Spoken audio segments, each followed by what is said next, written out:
أشهد أن لا إله إلا الله وحده لا شريك له وأشهد أن محمدا عبده ورسوله أما بعد فأعوذ بالله من الشيطان الرجيم بسم الله الرحمن الرحيم الحمد لله رب العالمين الرحمن الرحيم مالك يوم الدين إياك نعبد وإياك نستعين اهدنا الصراط المستقيم صراط الذين أنعمت عليهم صراط الذين أنعمت عليهم غير المغضوب عليهم ولا الضالين ولا تقبل علينا بعض الأقاويل لأخذنا منه باليمين ثم لقطعنا منه الوتين فما منكم من أحد عنه حاجزين۔ یہ سورۃ الحاقہ کی آیت نمبر 45 سے 48 تک 4 آیات ہیں۔ ان آیات میں اللہ تعالیٰ نے اپنے پیارے نبی صلی اللہ علیہ وسلم کے حوالے سے کیا فرمایا ہے، میں ان آیات کا جو ترجمہ ہے جناب مرزا بشیر الدین محمود احمد صاحب نے جو کیا ہے وہی احباب کے آگے پڑھ کر سناتا ہوں۔ اللہ تعالیٰ فرماتا ہے، اور اگر یہ شخص یعنی ہمارے پیارے آقا حضرت محمد مصطفیٰ صلی اللہ علیہ وسلم یہ شخص ہماری طرف جھوٹا الہام منسوب کر دیتا، خواہ ایک ہی ہوتا، تو ہم یقیناً اس کو دائیں ہاتھ سے پکڑ لیتے اور اس کی رگ گردن کاٹ دیتے۔ سو اس صورت میں تم میں سے کوئی بھی نہ ہوتا جو اسے خدا کے عذاب سے، خدا کی پکڑ سے بچا سکتا۔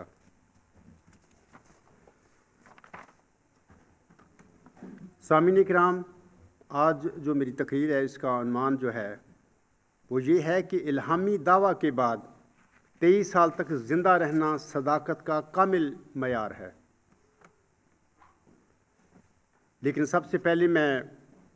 انہی آیات جو ابھی میں نے تلاوت کی ہیں ان کے حوالہ سے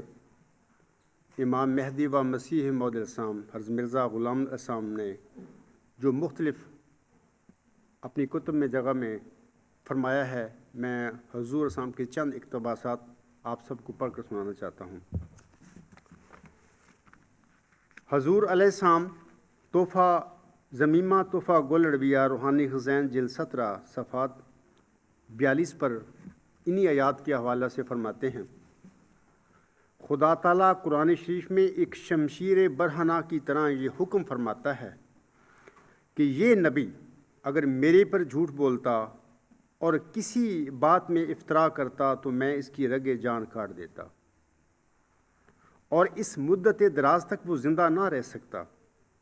تو اب جب ہم اپنے اس مسیح موعود کو اس پیمانہ سے ناپتے ہیں تو برہین احمدیہ کے دیکھنے سے ثابت ہوتا ہے کہ یہ دعویٰ من جانب اللہ ہونے اور مکالمات الہیہ کا قریباً 30 برس سے ہے اور 21 برس سے براہین احمدیہ شائع ہے۔ پھر اگر اس مدت تک اس مسیح کا ہلاکت سے امن میں رہنا اس کے صادق ہونے پر دلیل نہیں ہے، تو اس سے لازم آتا ہے کہ نعوذ باللہ حضرت صلی اللہ علیہ وآلہ وسلم کا 23 برس تک موت سے بچنا آپ صلی اللہ علیہ وآلہ وسلم کے سچا ہونے پر بھی دلیل نہیں ہے، کیونکہ جب کہ خدا تعالیٰ نے اس جگہ ایک جھوٹے مدعی رسالت کو 30 برس تک مہلت دی اور لو تقول علینا کے وعدہ کا کچھ خیال نہ کیا، تو اس طرح نعوذ باللہ یہ بھی قریب قیاس ہے کہ حضرت صلی اللہ علیہ وآلہ وسلم کو بھی باوجود کاذب ہونے کی مہلت دے دی ہو، مگر حضرت صلی اللہ علیہ وآلہ وسلم کا کاذب ہونا محال ہے۔ پس جو مستلزم محال ہو وہ بھی محال، اور ظاہر ہے کہ یہ قرآنی استدلال بدیہی ظہور جبھی ٹھہر سکتا ہے جبکہ یہ قاعدہ کلی مانا جائے کہ خدا اس مفتری کو جو خلقت کے گمراہ کرنے کے لیے مامور من اللہ ہونے کا دعویٰ کرتا ہو کبھی مہلت نہیں دیتا، کیونکہ اس طرح پر اس کی بادشاہت میں گڑبڑ پڑتی ہے اور صادق اور کاذب میں تمیز اٹھ جاتی ہے۔ اسی طرح حضور علیہ السلام اپنی کتاب 40 نمبر 4 روحانی خزائن جلد 17 صفحات 433 پر انہی آیات کے حوالے سے فرماتے ہیں، قدیم سے سنت اللہ یہی ہے کہ جو شخص خدا پر افتراء کرے وہ ہلاک کیا جاتا ہے۔ اللہ تعالیٰ نے ایت لو تقول علینا کو بطور لغو نہیں لکھا جس سے کوئی حجت قائم نہیں ہو سکتی، اور خدا تعالیٰ ہر ایک لغو کام سے پاک ہے۔ پس جس حالت میں اس حکیم نے اس ایت کو اور ایسا ہی اس دوسری ایت کو جس کے یہ الفاظ ہیں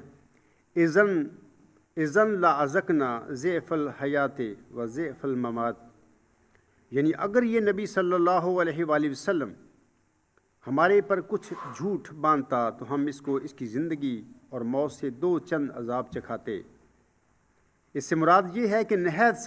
سخت عذاب سے ہلاک کرتے، محل استدلال پر بیان کیا ہے۔ تو اس سے ماننا پڑتا ہے کہ اگر کوئی شخص بطور افتراء کے نبوت اور مامور من اللہ ہونے کا دعویٰ کرے تو وہ حضرت صلی اللہ علیہ وآلہ وسلم کے زمانہ نبوت کے مانند ہرگز زندگی نہیں پائے گا، ورنہ یہ استدلال کسی طرح صحیح نہیں ٹھہرے گا اور کوئی ذریعہ اس کے سمجھنے کا قائم نہیں ہوگا، کیونکہ اگر خدا پر افتراء کر کے اور جھوٹا دعویٰ مامور من اللہ ہونے کا کر کے 23 برس تک زندگی پالے اور ہلاک نہ ہو تو بلا شبہ ایک منکر کے لیے حق پیدا ہو جائے گا کہ وہ یہ اعتراض کرے کہ جب کہ اس دروغ گو نے جس کا دروغ گو ہونا تم تسلیم کرتے ہو 23 برس تک یا اس سے زیادہ عرصہ تک زندگی پالی اور ہلاک نہ ہوا، تو ہم کیوں کر سمجھیں کہ ایسے کاذب کی مانند تمہارا نبی نہیں تھا۔ ایک کاذب کو 23 برس تک ملک مل جانا صاف اس بات پر دلیل ہے کہ ہر ایک کاذب کو ایسی مہلت مل سکتی ہے، تو پھر لو تقول علینا کا صدق لوگوں پر کیوں کر ظاہر ہوگا، اور اس پر یقین کرنے کے لیے کون سے دلائل پیدا ہوں گے کہ اگر حضرت صلی اللہ علیہ وآلہ وسلم افتراء کرتے تو ضرور 23 برس کے اندر ہلاک کیے جاتے، لیکن اگر دوسرے لوگ افتراء کریں تو وہ 23 برس سے زیادہ مدت تک بھی زندہ رہ سکتے ہیں اور خدا ان کو ہلاک نہیں کرتا۔ یہ تو وہی مثال ہے، مثلا ایک دکاندار کہے کہ اگر میں اپنی دکان کے کاروبار میں کچھ خیانت کروں یا ردی چیزیں دوں یا جھوٹ بولوں یا کم وزن کروں تو اسی وقت میرے پر بجلی پڑے گی، اس لیے تم لوگ میرے بارے میں بالکل مطمئن رہو اور کچھ شک نہ کرو کہ کبھی میں کوئی ردی چیز دوں گا یا کم وزنی کروں گا یا جھوٹ بولوں گا، بلکہ آنکھ بند کر کے میری دکان سے سودا لیا کرو اور کچھ تفتیش نہ کرو، تو کیا اس بیہودہ قول سے لوگ تسلی پا جائیں گے اور اس لغو قول کو اس کی راست بازی پر ایک دلیل سمجھ لیں گے؟ ہرگز نہیں۔ معاذ اللہ ایسا قول اس شخص کی راست بازی کی ہرگز دلیل نہیں ہو سکتی، بلکہ ایک رنگ میں خلق خدا کو دھوکہ دینا اور ان کو غافل کرنا ہے۔ ہاں، دو صورت میں یہ دلیل ٹھہر سکتی ہے۔ ایک یہ کہ چند دفعہ لوگوں کے سامنے یہ اتفاق ہو چکا ہو کہ اس شخص نے اپنی فروختنی اشیاء کے متعلق کچھ جھوٹ بولا ہو، یا کم وزن کیا ہو، یا کسی اور قسم کی خیانت کی ہو، تو اسی وقت اس پر بجلی پڑی ہو اور نیم مردہ کر دیا ہو، اور یہ واقعہ جھوٹ بولنے یا خیانت یا کم وزنی کرنے کا بار بار پیش آیا ہو، اور بار بار بجلی پڑی ہو، یہاں تک کہ لوگوں کے دل یقین کر گئے ہوں کہ در حقیقت خیانت اور جھوٹ کے وقت اس شخص پر بجلی کا حملہ ہوتا ہے، تو اسی صورت میں یہ قول ضرور دلیل استعمال ہوگا، کیونکہ بہت سے لوگ اس بات کے گواہ ہیں کہ جھوٹ بولا اور بجلی گری۔ دوسری صورت یہ ہے کہ عام لوگوں کے ساتھ یہ واقعہ پیش آوے کہ جو شخص دکاندار ہو کر اپنی فروختنی اشیاء کے متعلق کچھ جھوٹ بولے، یا کم وزن کرے، یا اور کسی قسم کی خیانت کرے، یا کوئی ردی چیز بیچے تو اس پر بجلی پڑا کرے۔ سو اس مثال کو زیر نظر رکھ کر ہر ایک منصف کو کہنا پڑتا ہے کہ خدائے علیم و حکیم کے منہ سے لو تقول علینا کا لفظ نکلنا وہ بھی تبھی ایک برہان قاطع کا کام دے گا کہ جب دو صورتوں میں سے ایک صورت اس میں پائی جائے۔ اول یہ کہ نعوذ باللہ حضرت صلی اللہ علیہ وآلہ وسلم نے پہلے اس سے کوئی جھوٹ بولا ہو اور خدا نے کوئی سزا دی ہو، اور لوگوں کو بطور امور مشہودہ محسوسہ کے معلوم ہو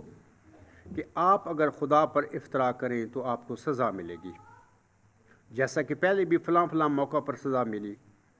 لیکن اس قسم کے استدلال کو حضرت صلی اللہ علیہ وآلہ وسلم کے پاک وجود کی طرف راہ نہیں، بلکہ حضرت صلی اللہ علیہ وآلہ وسلم کی نسبت ایسا خیال کرنا بھی کفر ہے۔ دوسرے استدلال کی یہ صورت ہے کہ خدا تعالیٰ کا یہ عام قاعدہ ہو کہ جو شخص اس پر افترا کرے اس کو کوئی لمبی مہلت نہ دی جائے اور جلد تر ہلاک کیا جائے۔ سو یہی استدلال اس جگہ پر صحیح ہے، ورنہ لو تقول علینا کا فکرہ ایک معترض کے نزدیک محض دھوکہ دہی اور نعوذ باللہ ایک فضول گو دکاندار کے قول کے رنگ میں ہوگا۔ جو لوگ خدا تعالیٰ کے کلام کی عزت کرتے ہیں ان کا کانشنس ہرگز اس بات کو قبول نہیں کرے گا کہ لو تقول علینا کا فکرہ خدا تعالیٰ کی طرف سے ایک ایسا محمل ہے جس کا کوئی ثبوت نہیں۔ صاف ظاہر ہے کہ خدا تعالیٰ کا ان مخالفوں کو یہ بے ثبوت فکرہ سنانا جو حضرت صلی اللہ علیہ وآلہ وسلم کی نبوت کو نہیں مانتے اور نہ قرآن شریف کو من جانب اللہ مانتے ہیں، محض لغو اور طفل تسلی سے بھی کم تر ہے، اور ظاہر ہے کہ منکر اور معاند اس سے کیا اور کیوں کر تسلی پکڑیں گے، بلکہ ان کے نزدیک تو یہ صرف ایک دعویٰ ہوگا جس کے ساتھ کوئی دلیل نہیں۔ ایسا کہنا کس قدر بیہودہ خیال ہے کہ اگر فلاں گناہ میں کروں تو مارا جاؤں، وہ کروڑہ دوسرے لوگ ہر روز دنیا میں وہی گناہ کرتے ہیں اور مارے نہیں جاتے، اور کیسا یہ مکروہ عذر ہے کہ دوسرے گناہ گاروں اور مفتریوں کو خدا کچھ نہیں کہتا، یہ سزا خاص میرے لیے ہے۔ اور عجیب تو یہ کہ ایسا کہنے والا یہ بھی تو ثبوت نہیں دیتا کہ گزشتہ تجربہ سے مجھے معلوم ہوا ہے اور لوگ دیکھ چکے ہیں کہ اس گناہ پر ضرور مجھے سزا ہوتی ہے۔ غرض خدا تعالیٰ کے حکیمانہ کلام کو جو دنیا میں اتمام حجت کے لیے نازل ہوا ہے، ایسے بہودہ طور پر خیال کرنا خدا تعالیٰ کی پاک کلام سے ٹھٹھا اور ہنسی ہے۔ اور قرآن شریف میں صدہا جگہ اس بات کو پاؤ گے کہ خدا تعالیٰ مفتری اللہ کو ہرگز سلامت نہیں چھوڑتا اور اسی دنیا میں اس کو سزا دیتا اور ہلاک کرتا ہے۔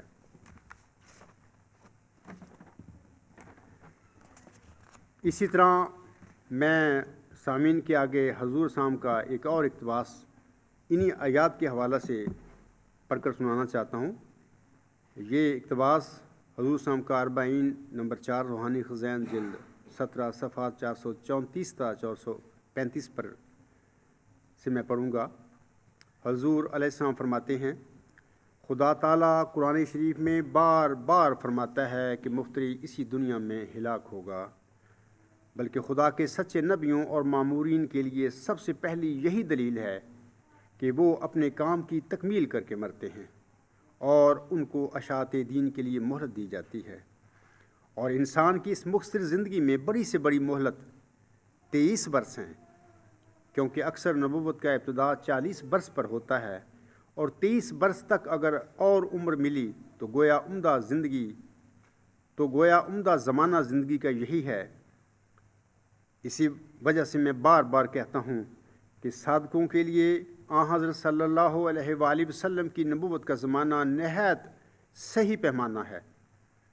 اور ہرگز ممکن نہیں کہ کوئی شخص جھوٹا ہو کر اور خدا پر افترا کر کے حضرت صلی اللہ علیہ وآلہ وسلم کے زمانہ نبوت کے موافق یعنی 23 برس تک مہلت پا سکے، ضرور ہلاک ہوگا۔ اس بارے میں میرے ایک دوست نے اپنی نیک نیتی سے یہ عذر پیش کیا تھا کہ ایت لو تقبل علینا میں صرف حضرت صلی اللہ علیہ وآلہ وسلم مخاطب ہیں۔ اس سے کیوں کر سمجھا جائے کہ اگر کوئی دوسرا شخص افترا کرے تو وہ بھی ہلاک کیا جائے گا۔ میں نے اس کا یہی جواب دیا تھا کہ خدا تعالیٰ کا یہ قول محل استدلال پر ہے،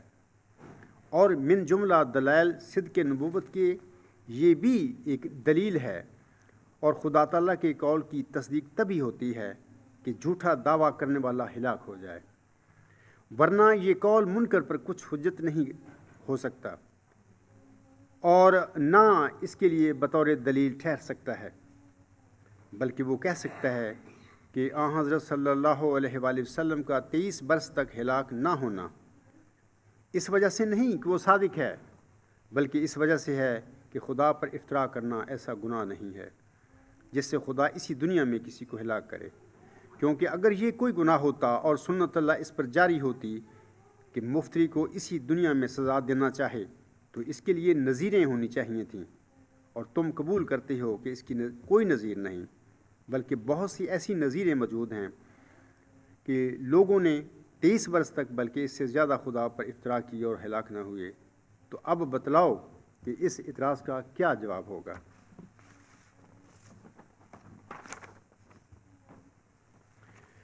اسی طرح میں حضور صاحب کا انہی آیات کے حوالے سے ایک اور اقتباس پڑھ کر آپ سامعین کو سنانا چاہتا ہوں۔ حضور علیہ السلام اپنی مشہور کتاب حقیقت الوحی روحانی خزائن جلد 22 صفحہ 213 تا 214 پر فرماتے ہیں، اگر یہ نبی ہمارے پر افترا کرتا تو ہم اس کو داہنے ہاتھ سے پکڑ لیتے، پھر اس کی وہ رگ کاٹ دیتے جو جان کی رگ ہے۔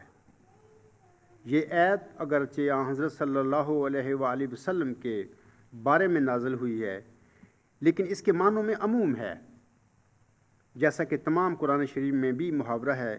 کہ بظاہر اکثر امر و نہی کے مخاطب حضرت صلی اللہ علیہ وآلہ وسلم ہوتے ہیں،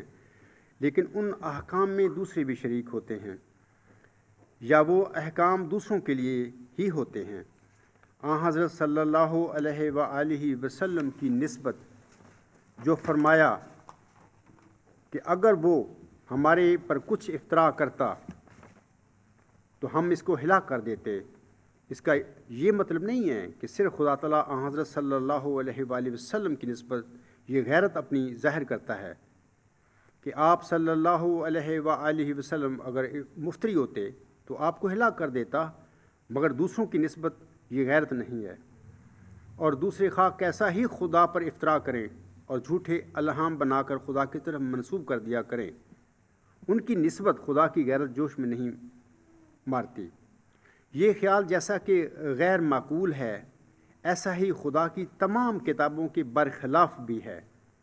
اور اب تک توریت میں بھی یہ فکرہ موجود ہے کہ جو شخص خدا پر افترا کرے گا اور جھوٹا دعویٰ نبوت کا کرے گا وہ ہلاک کیا جائے گا۔ علاوہ اس کے قدیم سے علماء اسلام ایت لو تقبل علینا کو عیسائیوں اور یہودیوں کے سامنے حضرت صلی اللہ علیہ وآلہ وسلم کی سچائی کے لیے بطور دلیل پیش کرتے رہے ہیں، اور ظاہر ہے کہ جب تک کسی بات میں عموم نہ ہو وہ دلیل کا کام نہیں دے سکتی۔ بھلا یہ کیا دلیل ہو سکتی ہے کہ آن حضرت صلی اللہ علیہ وآلہ وسلم اگر افطرا کرتے تو ہلاک کیے جاتے اور تمام کام بگڑ جاتا، لیکن اگر کوئی دوسرا افطرا کرے تو خدا ناراض نہیں ہوتا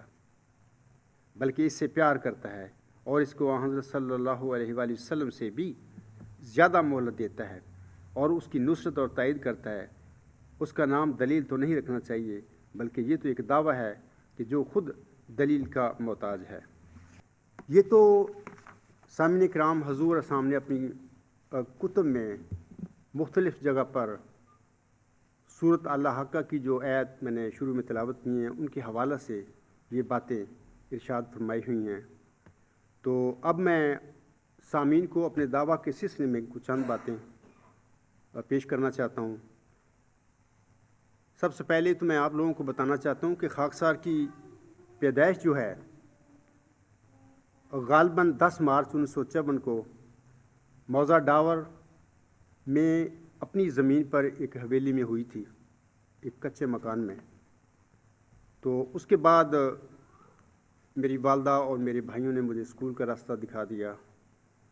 تو میں نے پھر اپنی تعلیم کی طرف توجہ رکھی اور ہمارے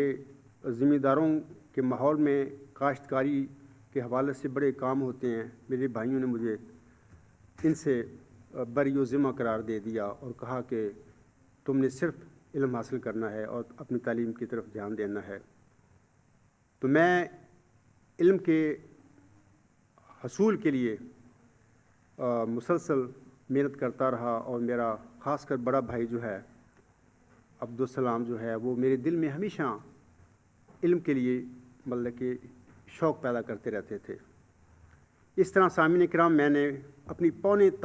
30 سال کی زندگی جو ہے یعنی 10 دسمبر 1983 تک حصول علم میں گزاری۔ میں محض طالب علم رہا، مجھے اپنے متعلق کچھ پتہ نہیں تھا کہ میرا مقصد حیات کیا ہے اس دنیا میں پیدا ہونے کا۔ تو میں تو یہی سمجھتا تھا کہ صرف علم حاصل کروں اور اس علم حاصل کرنے کے بعد اپنی اچھی زندگی گزاروں اور ایسے کام کروں جس سے انسانوں کی خدمت ہو، میرے اپنے گھر کے حالات جو ہیں مالی وہ بھی درست ہو جائیں۔ سامعین کرام اس کے بعد 10 دسمبر 1983 میں لاہور میں احمدیہ ہاسٹل دارالحمد میں سرونٹ کوارٹر میں ایک مبارک سجدہ میں اللہ تعالیٰ نے روح القدس خاکسار کے شامل حال فرما کر میری کایا پلٹ دی۔ جب یہ واقعہ ہوا تھا اس وقت میں ایم اے کے امتحانات سے فارغ ہو چکا تھا اور آگے اعلیٰ تعلیم حاصل کرنے کے لیے جو میرے پاس ذرائع تھے ان سے میں نے رابطہ کیا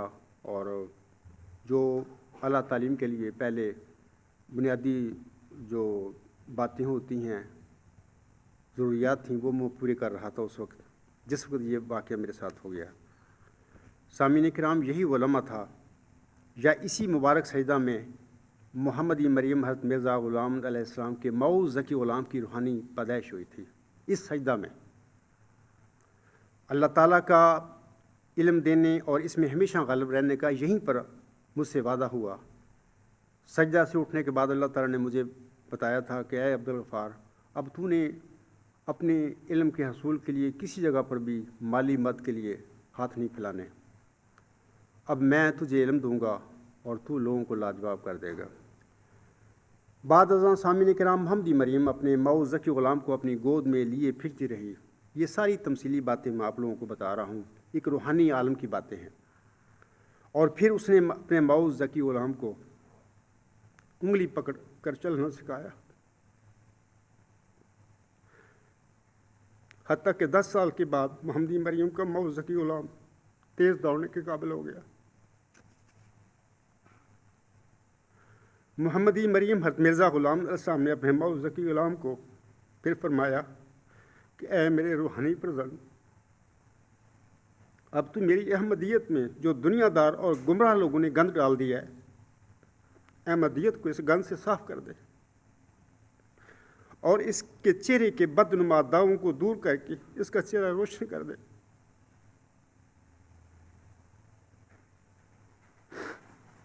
یہ کام کرنے کے بعد ازاں اللہ تعالیٰ نے غلبہ اسلام کا اپنے پیارے نبی صلی اللہ علیہ وآلہ وسلم سے اپنے پاک کلام میں جو 3 دفعہ وعدہ فرمایا ہوا ہے جیسا کہ وہ فرماتا ہے والذی ارسل رسولہ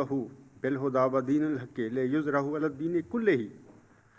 ولو کرہ المشرکون، وہی تو ہے جس نے اپنے رسول کو ہدایت اور دین حق کے ساتھ بھیجا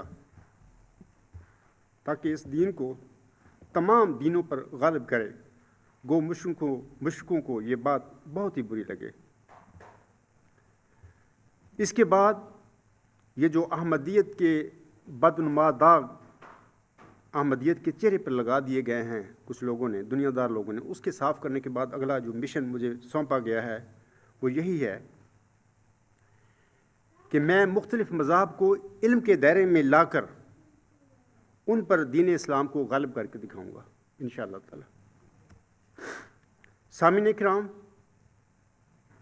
یہ 10 دسمبر 1983 کا جو واقعہ ہوا تھا اس کے 10 سال بعد ٹھیک 2 اپریل 1993 کو اس عاجز نے اس وقت کا جو خلیفہ تھا، خلیفہ رابع صاحب، اس کے آگے میں نے اپنا نقطہ نظر، اپنا دعویٰ، اپنا مقدمہ، جو بھی اس کو نام دے دیں کوئی فرق نہیں پڑتا، میں نے پیش کر دیا۔ میں آپ لوگوں کو بتانا چاہتا ہوں کہ یہ دونوں کتاب سے آپ دیکھ لیں، ابھی بھی یہ میرے پاس ہیں، یہ جو میں نے کتاب سے بھیجے تھے خلیفہ رابع صاحب کی خدمت میں، اور اب اس وقت جو ہے یہی دونوں کتابچے جو ہیں، اس عاجز کی یہ جو کتاب ہے غلام مسیح الزماں، یوٹیوب پر، ویب سائٹ الغلام.com پر آن ایئر ہے، یہ دونوں کتابچیں جو ترجمہ شدہ، یعنی کہ دوسرا حصہ جو ہے ورچوئس گاڈ تھا، جب میں نے خلیفہ رابع صاحب کے آگے پیش کیا تھا تو اس کا میں نے ترجمہ کر کے اس کتاب میں دوسرا حصے کے طور پر شامل کیا ہوا ہے، یعنی وہی بات ہے، یہ وہی 2 کتابچے ہیں جو میں نے خلیفہ رابع صاحب کے آگے پیش کیے تھے۔ اور میں آپ لوگوں کو یہ بھی بتانا چاہتا ہوں کہ خلیفہ رابع صاحب نے باقاعدہ 8 جون 1993 میں اپنے سائن اور اپنے سٹیمپ کے ساتھ مجھے میرے دعویٰ کی وصولی کا یہ جواب دیا ہوا ہے۔ اور سامعین کرام، یہ جو جواب ہے خلیفہ رابع صاحب کا، یعنی میرے دعویٰ موضوع ذکی غلام مسیح الزماں ہونے کا، خطوط سیکشن کے پہلے خط کا جو جواب ہے الغلام.com ویب سائٹ پر پڑھ سکتے ہیں۔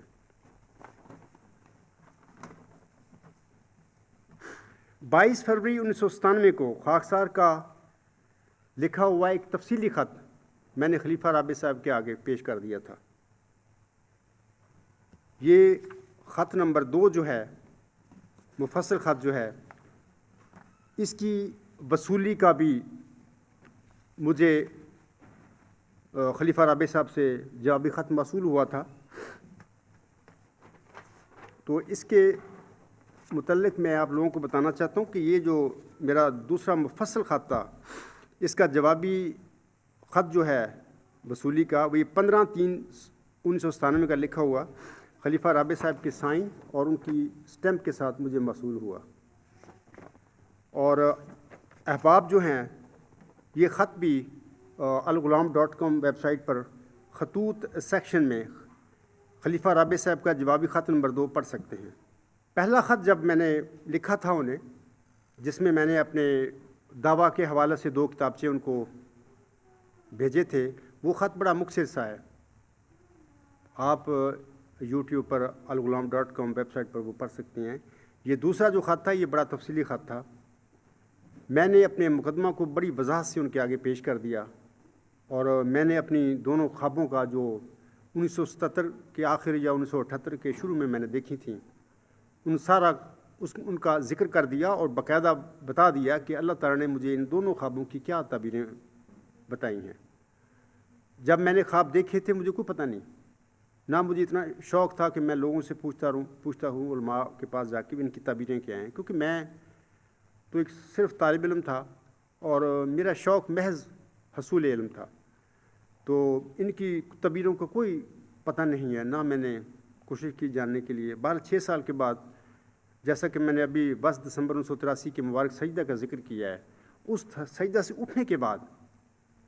پھر میری کایا پلٹ کی، جیسے کہ میں بتا چکا ہوں کہ اللہ تعالیٰ نے یہ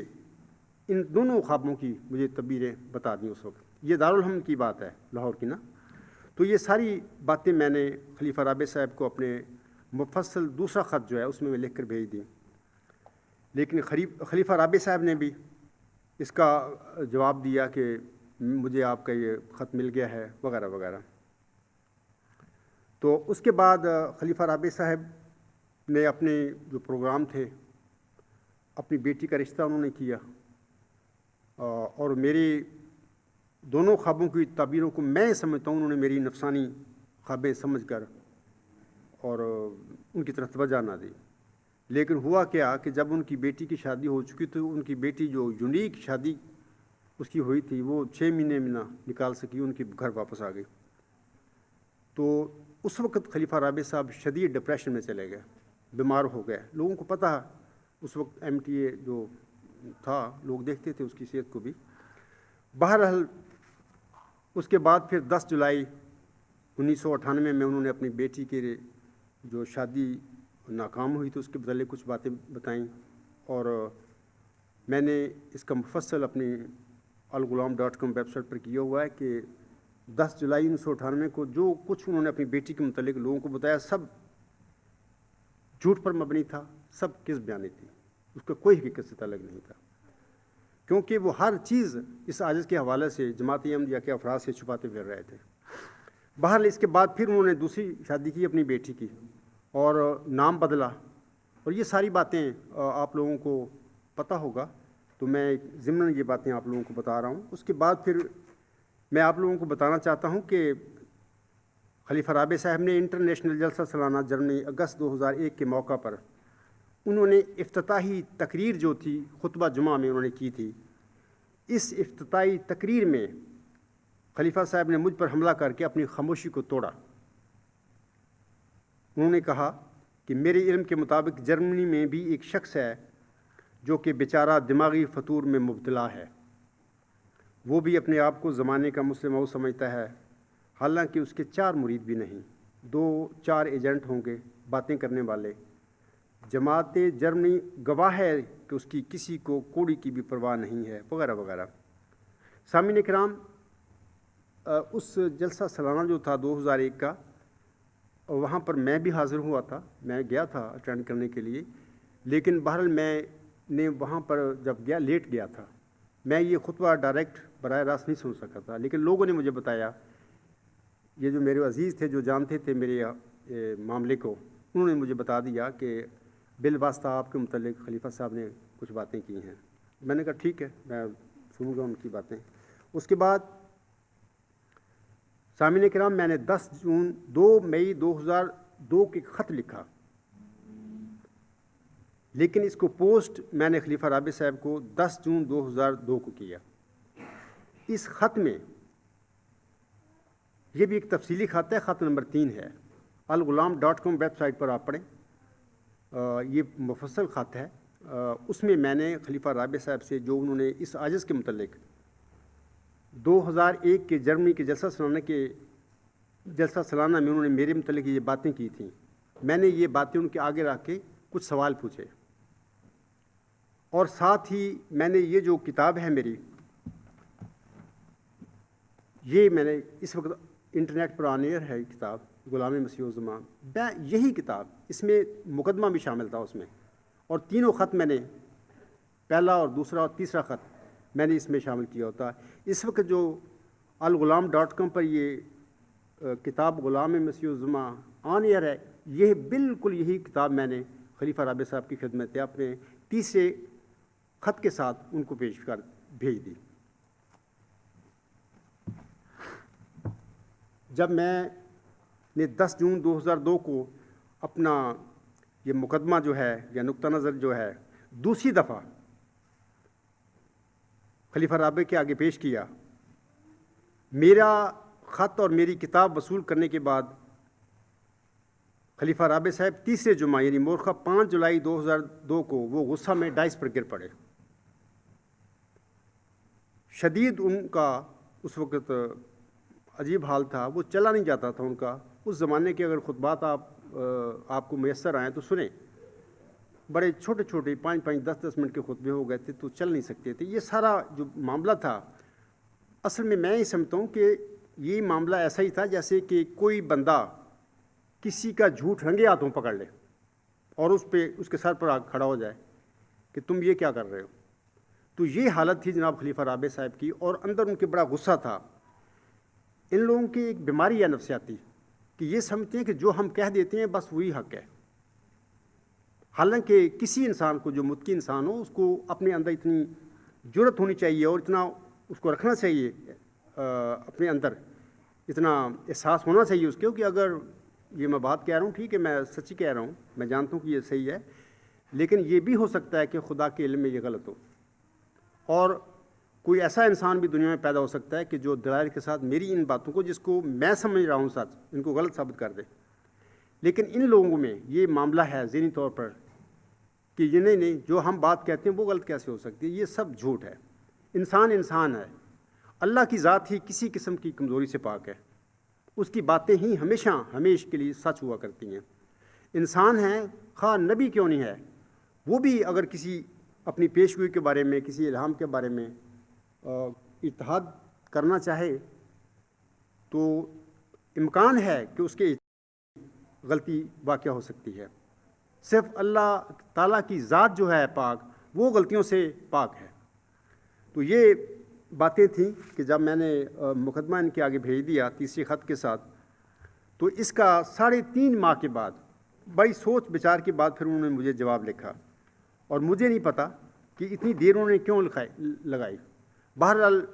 میرے مقدمہ ملنے کے بعد وہ اپنا جماعت میں اپنے جو نظام بنایا ہے اس میں جو اپنی گدی ہے اس کی وہ دفاع کرتے پھر رہے تھے۔ بعد میں جو باتیں ظاہر ہوئیں اس سے لگتا ہے، اور مجھے خط کا جواب نہ دیا، انتظار کرواتے رہے۔ بہرحال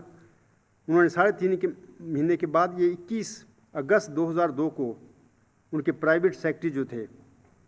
منیر احمد جاوید صاحب نے مجھے خط لکھا، تو یہ انہوں نے پھر غصے میں غالباً خلیفہ رابع صاحب نے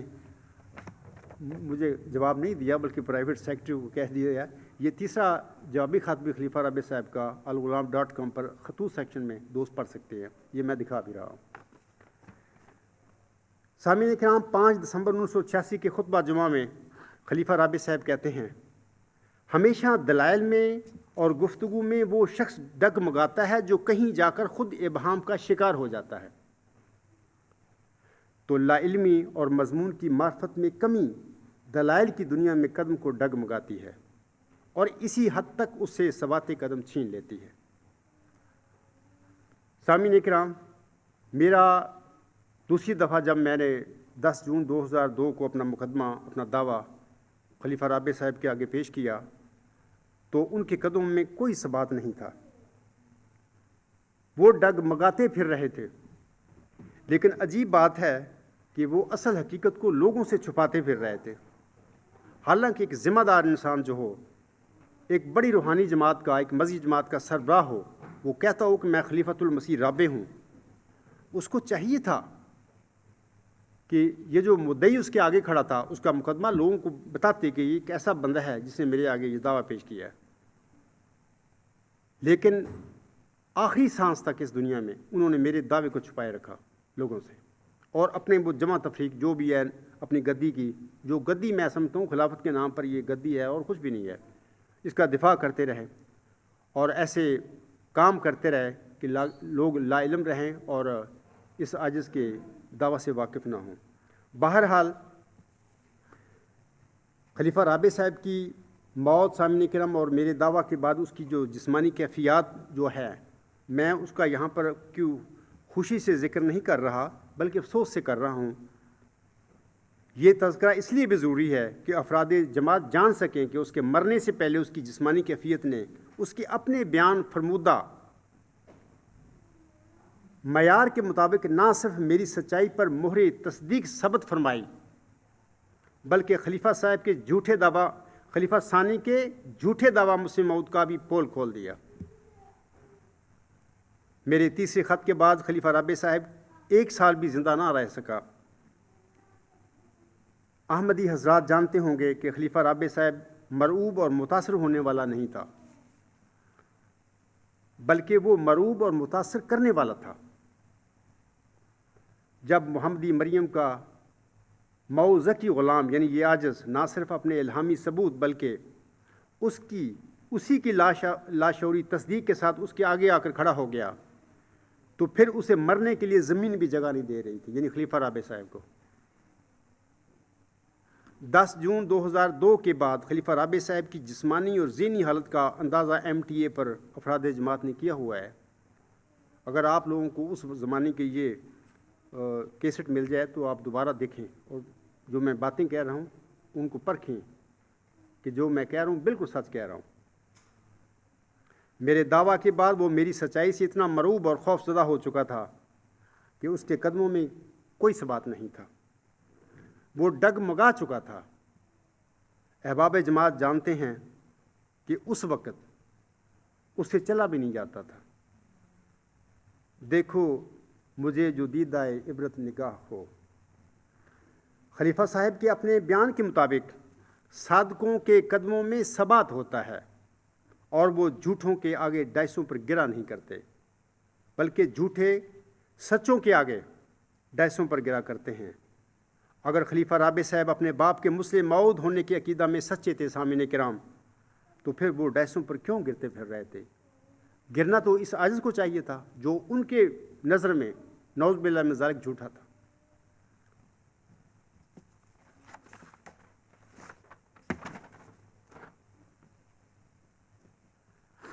افرادی جماعت اور بزرگان جماعت تعصب اور دیانتداری اور جانبداری سے ماورا ہو کر تقوی اور انصاف کے ساتھ اگر سوچیں گے تو اکیلا یہی واقعہ میری سچائی کے لیے کافی شہادت ہے اور ثبوت ہے۔ صاف دل کو کثرت اعجاز کی حاجت نہیں، ایک نشان کافی ہے گر دل میں ہو خوف کردگار۔ پھر چند ماہ کے بعد اسی گو مگو کی کیفیت میں مورخہ 19 اپریل 2003 کو خلیفہ صاحب اس دنیا سے گزر گئے۔ الہی فرمان کل نفس ذائقۃ الموت کے مطابق ہر ایک جان موت کا مزہ چکھنے والی ہے۔ خلیفہ رابع صاحب کی موت میرے لیے کوئی خوشی کی بات نہیں، کیونکہ ہم سب نے مرنا ہے۔ اپنے وقت پر میں نے بھی اس دوسری دنیا میں جانا ہے۔ جیسے کہ کسی نے کہا ہے، موت سے کس کو رستگاری ہے، آج یہ کل تمہاری باری ہے۔ سامعین کرام، خلیفہ رابع صاحب کے وفات کے بعد اسی سال 12 دسمبر 2003 کو میں نے ویب سائٹ الغلام.com کے ذریعے اپنے غلام مسیح الزماں ہونے کے دعویٰ کا پبلک میں اعلان کر دیا تھا۔ میرے دعویٰ کے اعلان کے بعد مفسدانہ خیالات پھیلانے کے الزام میں میرا اخراج 7 جنوری 2004 کو کر دیا گیا۔ اسی طرح مفسدانہ خیالات کی تصدیق اور ہم خیال ہونے کے الزام میں میرے اہل و عیال کا بھی جماعت سے اخراج کر دیا گیا۔ سامعین الغلام.com پر نیوز نمبر 4 پر اخراج کی ان سزاؤں کے خطوط دیکھ کر اور پڑھ کر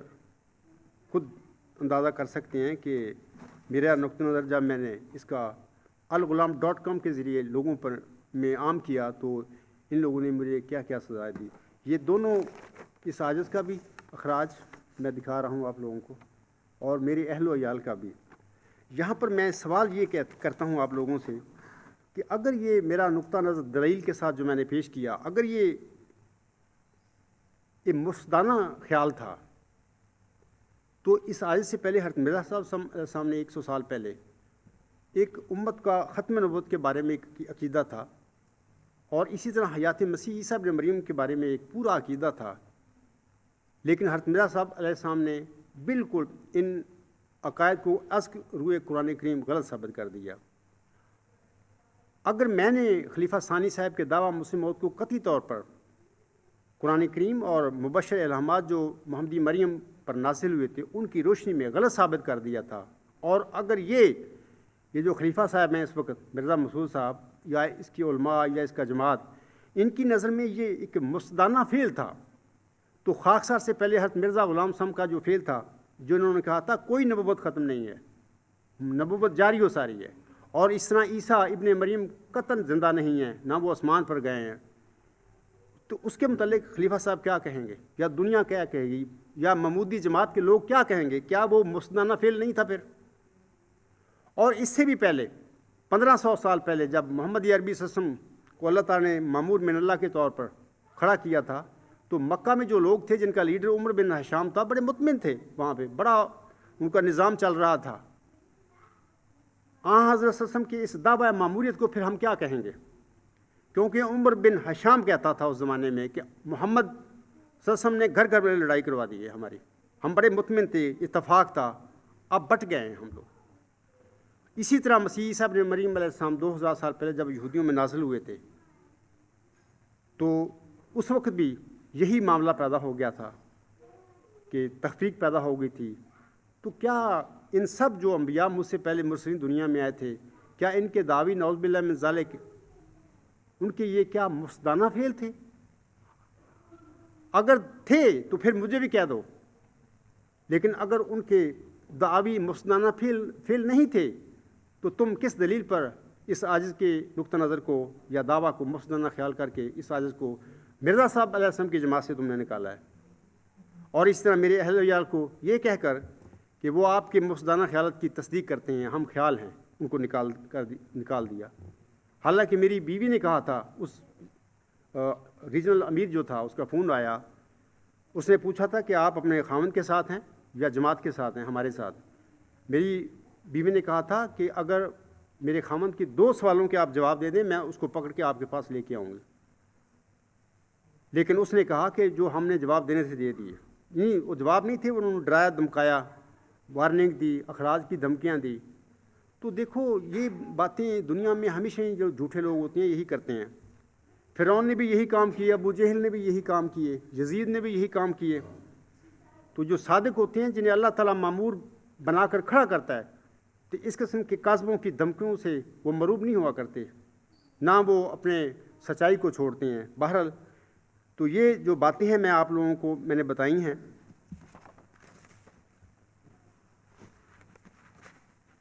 اب میں آپ لوگوں کو بتانا چاہتا ہوں کہ خاکسار نے خلیفہ رابع صاحب کی خدمت میں 2 اپریل 1993 کو اپنا دعویٰ ذکی غلام مسیح الزماں رکھا تھا، اور آج مورخہ 3 اپریل 2016 ہے۔ آج میرے دعوے کو 23 سال ہو گئے ہیں، اور سامعین کرام ممکن نہیں ہے کہ کوئی جھوٹا دعویٰ الہام کا یا جھوٹا الہام بنا کر اور یا اللہ تعالیٰ پر جھوٹ باندھ کر اپنے دعوے کے بعد 23 سال کی زندگی پا سکے۔ ابھی میں نے آپ لوگوں کے آگے بانی جماعت حضرت مرزا غلام صاحب کے 4 اقتباسات اسی حوالے سے پیش کیے ہیں۔ انہوں نے فرمایا ہے کہ ممکن نہیں ہے کہ کوئی جھوٹا دعویٰ کر کے، کوئی جھوٹا الہام بنا کر اپنے پاس سے آن حضرت صلی اللہ علیہ وسلم کے جو زمانہ نبوت ہے 23 سال کا، اپنے جھوٹے دعویٰ کے بعد وہ 23 سال کی زندگی پا سکے، ممکن نہیں ہے۔ ضرور وہ 23 سال سے پہلے ہلاک ہوگا۔ تو الحمدللہ ثم الحمدللہ آج یہ عاجز تم سب کے آگے پوری جماعت احمدیہ آ کے کھڑا ہے، اور میرے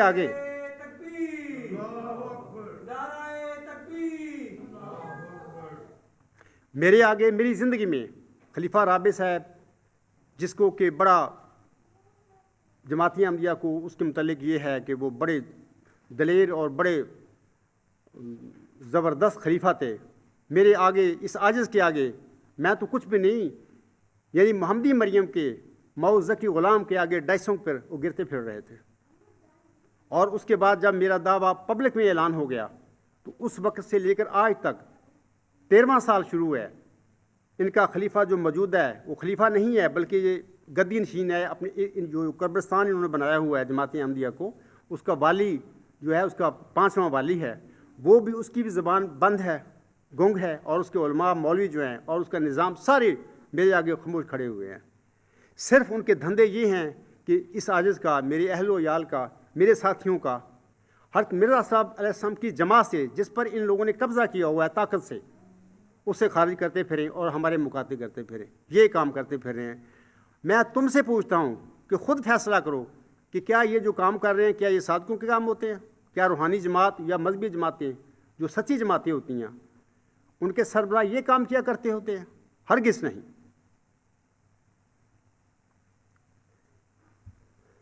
میرا مرزا مسرور احمد صاحب اور جماعت احمدیہ محمود کے علماء اور تمام جماعت احمدیہ کے ممبران سے سوال ہے کہ اگر خاکسار تمہاری نظر میں نعوذ باللہ جھوٹا مدعی ذکی غلام مسیح الزماں ہے تو پھر خاکسار نے اپنے دعویٰ یعنی 2 اپریل 1993 کے بعد سے لے کر آج تک آن حضرت صلی اللہ علیہ وآلہ وسلم کی نبوت کے زمانہ کے موافق 23 سال کی زندگی کیسے پالی؟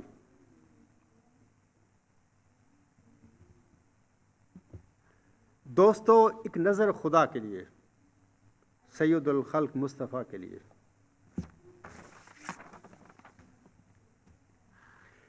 اس کے بعد میں آپ لوگوں کو بتانا چاہتا ہوں کہ یہ جو موجودہ خلیفہ صاحب ہیں، انہوں نے ایک دو دفعہ اس سازش کے متعلق کچھ باتیں کی ہیں، تو ان باتوں کا بھی کوئی جو ان نے تبصرے کیے ہیں کوئی حقیقت نہیں ہے، سب جھوٹ بول رہے ہیں لوگوں کے آگے۔ تو اللہ تعالیٰ سے میں دعا گو ہوں کہ اللہ تعالیٰ اس کو، جو خلیفہ صاحب ہے، بلکہ خلیفہ نہیں کہ یہ قبرستان کا جو جماعتی ہم یہ قبرستان موجودہ ہے، وہ سارے بیچارے قبروں میں زندہ درگور پڑے ہوئے ہیں احمدی، تو ان کا وہ والی نمبر 5 ہے۔ تو اللہ تعالیٰ اس کو سمجھ اور فہم دے، اور اس کو چاہیے کہ جب ایک چیز ثابت ہو جائے غلط اور جھوٹ تو اس پر اصرار نہیں کرنا چاہیے۔ اللہ کے بندے جو ہوتے ہیں، جن کو پتہ ہے کہ ہم نے مرنے کے بعد اللہ کے حضور حاضری دینی ہے، ہم سے پوچھ گچھ ہونی ہے، تو وہ جب ایک سچائی ثابت ہو جائے یا ایک جھوٹ ثابت ہو جائے تو اس کو جھوٹ کو چھوڑنے میں کوئی دریغ نہیں کیا کرتے۔ اللہ کے بندوں کی یہ شان ہوتی ہے۔ ہاں، غلط فہمی میں، لا علمی میں انسانوں سے غلطیاں ہو جایا کرتی ہیں، لیکن متقی انسان جو ہوتے ہیں، اللہ تعالیٰ کے بندے جو ہوتے ہیں، جن کے دلوں میں اللہ کا ڈر اور خوف ہوتا ہے، وہ کبھی بھی پھر ایک جھوٹ ثابت ہونے کے بعد وہ جھوٹ پر وہ اصرار نہیں کرتے، نہ وہ قائم رہتے ہیں، اور ایک سچائی کا سچ ثابت ہونے کے بعد اس کو قبول کرنے سے بھی دریغ نہیں کرتے۔ بہرحال میں ان باتوں کو چھوڑتا ہوں۔ یہ مسعود صاحب نے جو میرے متعلق باتیں کی ہیں، کیونکہ اس سمے لیکن آپ لوگوں کو میں بتا دیتا ہوں کہ میں نے مرزا مسرور صاحب کی یہ جو سوالات ہیں، یہ جو باتیں غلط بے بنیاد اس سازش کے متعلق انہوں نے کی تھیں، میں نے ان کا جواب ایک مضمون نمبر 49 اس میں دیا ہوا ہے۔ اس کا عنوان ہے مضمون کا، کیا مسلم موعود نے حضور علیہ السلام کی بیوی کے بطن سے پیدا ہونا تھا؟ میں نے بڑی تفصیل سے وہاں پہ اس شخص کو بتایا یہ سب جھوٹ ہے بطن کا، کیونکہ حضرت مرزا صاحب صاحب کو اس پیش گوئی جو نازل ہوئی تھی حضور پر، اس کے بعد حضور سامنے اپنے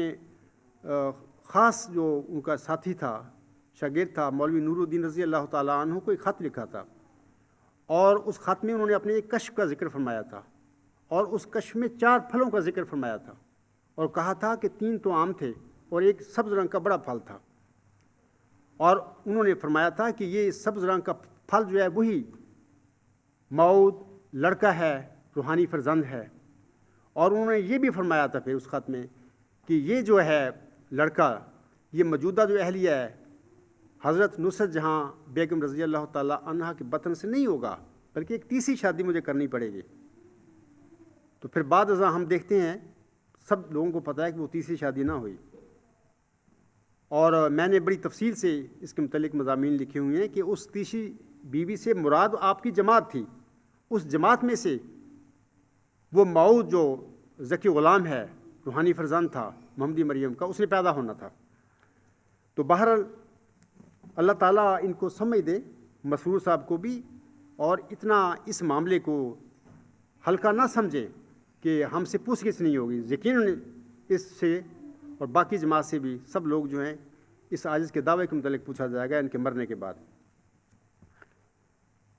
سامعین کرام، خاکسار کا وحی و الہام کا دعویٰ تو 10 دسمبر 1983 سے ہے،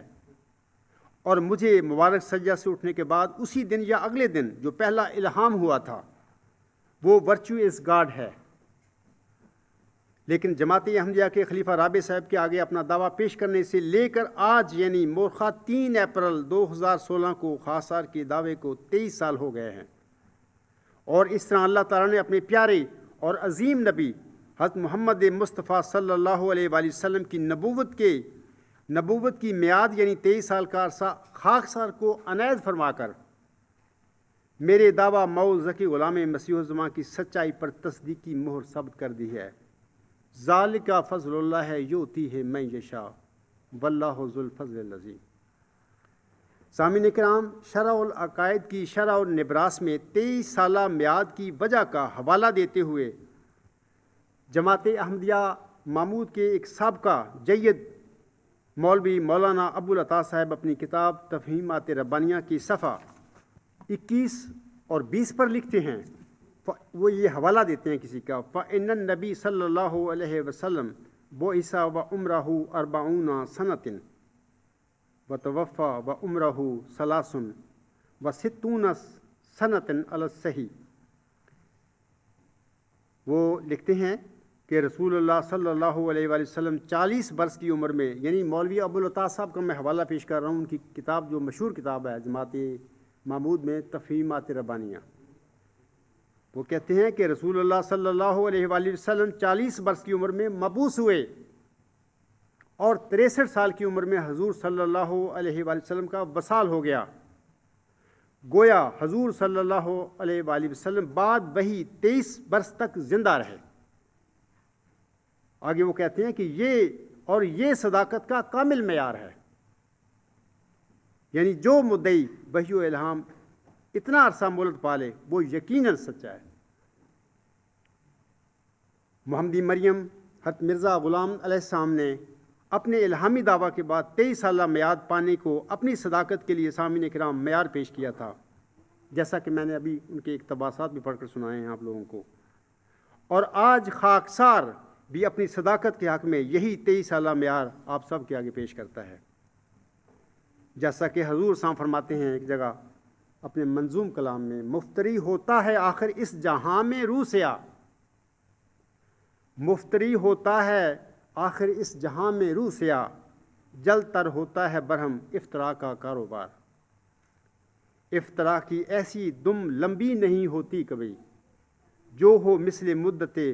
فخر الرسول فخر الخیار۔ سامعین کرام، یہ تو میں نے اپنے دعوے کے متعلق اور اپنی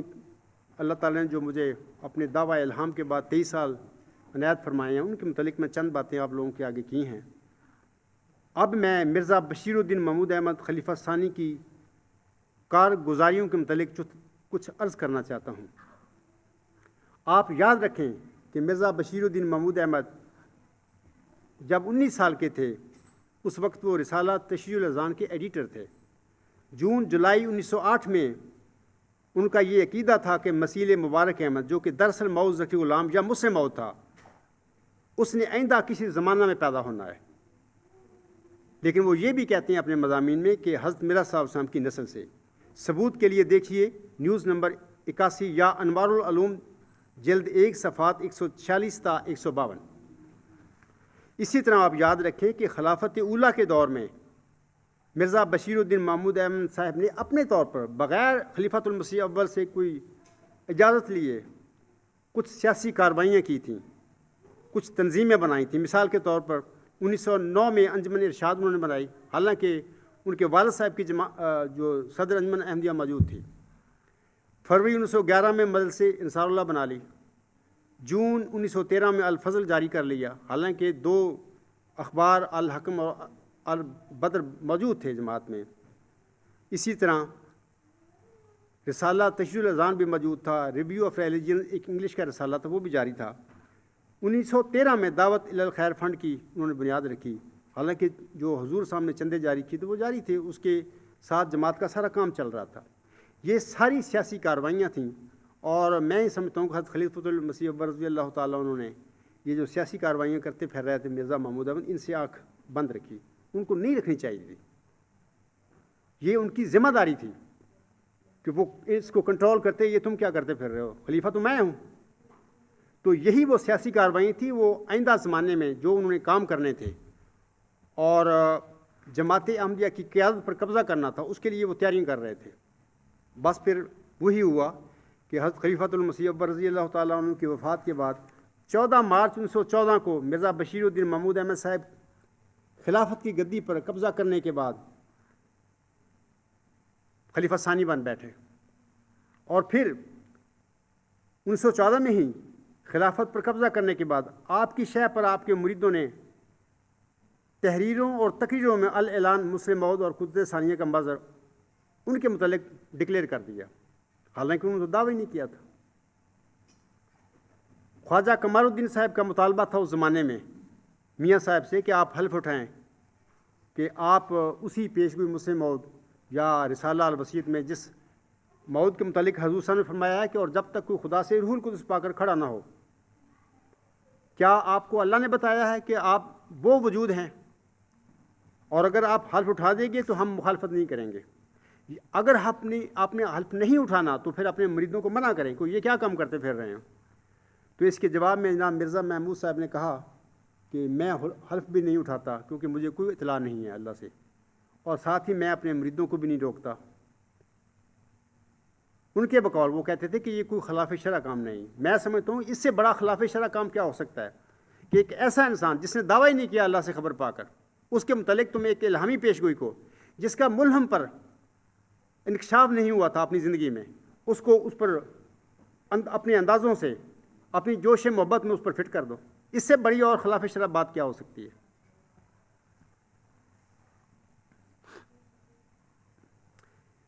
دوسری بات یہ بھی یاد رکھیں کہ انہوں نے 1944 میں ایک خواب دیکھ کر دعویٰ کیا تھا، اور اس خواب دیکھنے سے پہلے جو ان کے بیانات ہیں پیش گوئی مسلم موت کے بارے میں،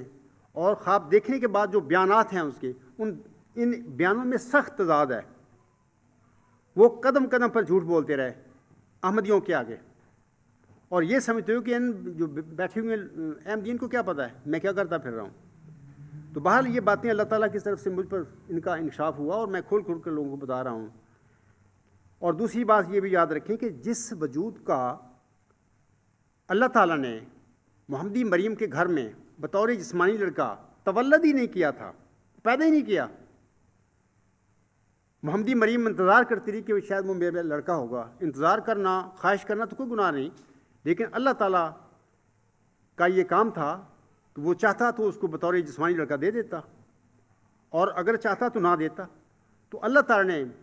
ذکی غلام کو، مسلم موعود کو، جسے اللہ تعالیٰ نے آخری زمانے کے الہاموں میں مسیل مبارک احمد قرار دے دیا تھا، اس مسیل مبارک احمد کو محمدی مریم حضرت مرزا غلام صاحب کے گھر میں پیدا نہیں کیا، اور اس حقیقت سے بشیر الدین محمود احمد 1908 میں واقف تھے، ان کا ریٹن یہ موجود ہیں۔ لیکن اس کے بعد پھر وہ 1944 میں خوابیں دیکھتا ہے۔ وہ کہتے ہیں نا کہ بلی کو چچڑوں کو خواب، وہ مکمل طور پر اس پہ پیشگوئی پر قبضہ کر کے بیٹھ گئے تھے، اور مسلم موت بننے کا بھوت ان پر سوار ہو گیا تھا۔ تو بہرحال یہ سب باتیں الغلام.com پر جب آپ لوگ میرے مضامین پڑھیں گے اور میری کتاب غلام مسیح الزماں کا مطالعہ کریں گے تو آپ کو پتہ چل جائے گا کہ وہ کس کس طریقے سے قدم قدم پر احمدیوں کے آگے فریب اور ڈرامے کرتے رہے تھے۔ میری گزشتہ سال 2015 کو جماعت احمدیہ جرمنی کی جو اصلاح پسند ہے، وہاں کے جو جلسہ سالانہ تھا، وہاں پر ایک میری تقریر تھی، موعود لڑکا، موعود مفسد اور موعود مجرم کیسے بنا۔ جو لوگ زیادہ اس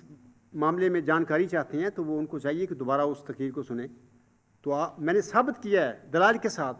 خلیفہ ثانی کی تحریروں کے ساتھ ثابت کیا ہے کہ اس کے دعویٰ سے پہلے کے بیانات کچھ اور تھے، اور دعویٰ کے بعد کچھ بیان اور تھے، اور وہ بیان سخت کنٹراڈکشن ان میں پیدا ہے۔ اگر پہلے بیانات سچے تھے تو دعویٰ کے بعد جو بیان دیے وہ جھوٹے تھے، اگر دعویٰ کے بعد والے بیان سچے تھے تو پہلے زندگی بھر وہ 30 سال وہ جھوٹ بولتے رہے احمدیوں کے آگے۔ سامعین کرام، خاکسار کے دعویٰ موعود ذکی غلام مسیح الزماں کی بنیاد بھی ایک الہامی نظم یعنی میری پکار کے علاوہ میری 2 خوابیں ہیں، جن کی تعبیر سے میں 6 سال تک لا علم رہا۔ لیکن خلیفہ ثانی صاحب نے لاہور میں شیخ بشیر احمد صاحب کی کوٹھی میں 7-8 جنوری کے درمیانی شب خواب دیکھنے کے بعد مورخہ 28 جنوری اسی مہینے میں 1944 کو قادیان میں خطبہ جمعہ میں اپنے مسلم موعود ہونے کا اعلان کر دیا۔ یعنی انہوں نے خواب دیکھی، ساتھ ہی ان کو تبلیغ کا پتہ لگ گیا، جاتے ہی انہوں نے وہ دعویٰ کر دیا۔ اصل میں وہ بڑی دیر سے اس قسم کی خواب کی انتظار میں تھے کہ کوئی دکھائے، میرا نفس دکھائے تو میں اپنا عملاً دعویٰ کر دوں، کیونکہ وہ جماعت پر بھی قبضہ کر کے بیٹھے رہے اور پیشگوئی مسلم موعود پر بھی قبضہ کر کے بیٹھے رہے تھے۔ لیکن میں آپ لوگوں کو ایک ضمنی بات بتانا چاہتا ہوں کہ یہ جو وجود ہے موعود ذکی غلام حضرت مرزا صاحب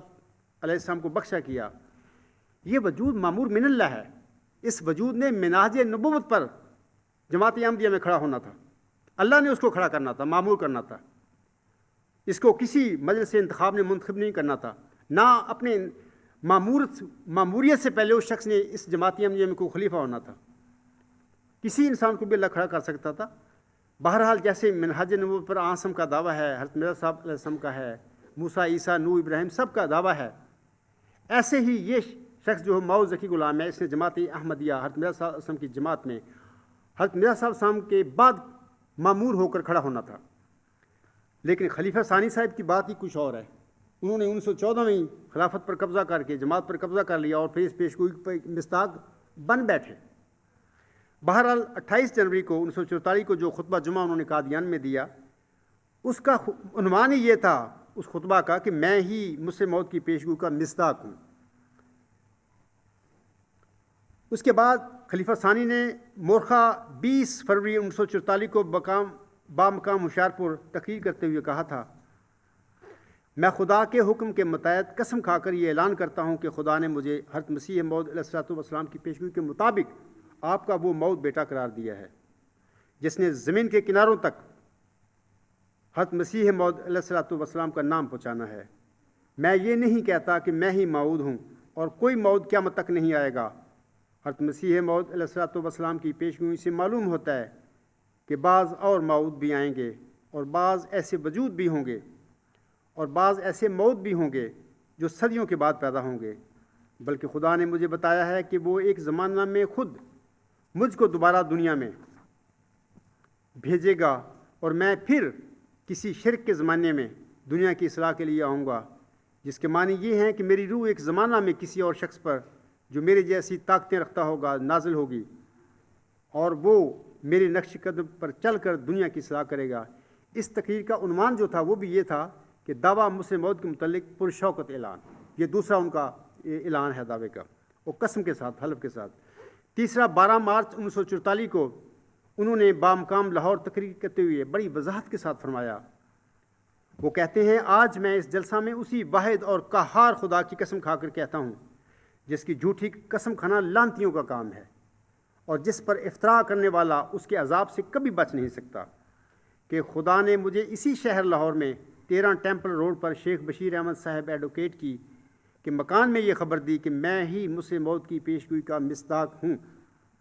اور میں ہی وہ مسلم موعود ہوں جس کے ذریعے اسلام دنیا کے کناروں تک پہنچے گا اور توحید دنیا میں قائم ہوگی. اس تقریر کا عنوان بھی یہی تھا کہ میں ہی مسلم موعود کی پیشگوئی کا مصداق ہوں. اگلا ان کا اعلان پڑھنے سے پہلے میں آپ لوگوں کو ضمن بتانا چاہتا ہوں کہ میں جماعت احمدیہ محمود کے آگے $1 ملین کا انعام پیش کرتا ہوں کہ تم یہ ثابت کر کے دکھا دو میرے آگے قرآن کریم اور مرزا صاحب صاحب کے مبشر الہامات ہیں ذکی غلام کے متعلق، ان کی روشنی میں ثابت کر کے دکھا دو کہ یہ موعود ذکی غلام، یہ مسیل مبارک احمد محمدی مریم حضرت مرزا غلام علیہ السلام کے گھر میں اللہ تعالیٰ نے پیدا کیا تھا. یہ ثابت کر دو. میں $1 ملین آپ لوگوں کو انعام دوں گا. اور اگر میں نہ دے سکوں، خدا کی قسم تم لندن میں، جرمنی میں، جس جگہ چاہو مجھے پھانسی پر لٹکا دینا، میں تیار ہوں. یہ میں باتیں اس خطاب میں کہہ رہا ہوں آپ لوگوں کو، لیکن تم ثابت نہیں کر سکتے کیونکہ خدا نے مجھے خبر دی ہے کہ میں نے وہ موعود ذکی غلام محمدی مریم کے گھر میں بطور جسمانی لڑکا پیدا ہی نہیں کیا. تو مرزا بشیر الدین محمود احمد کہتا ہے کہ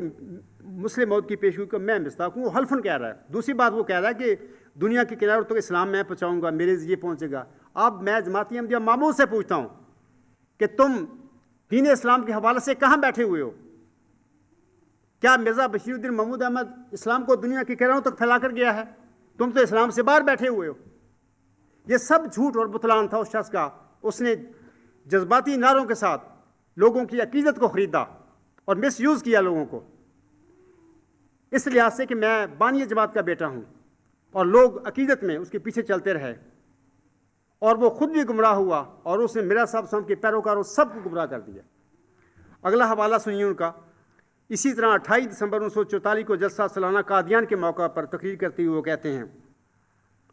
یہ بھی وہ بڑے جوش سے لاہوری جماعت جو تھی قادیان میں، ان کو نیچا دکھانے کے لیے، ان کو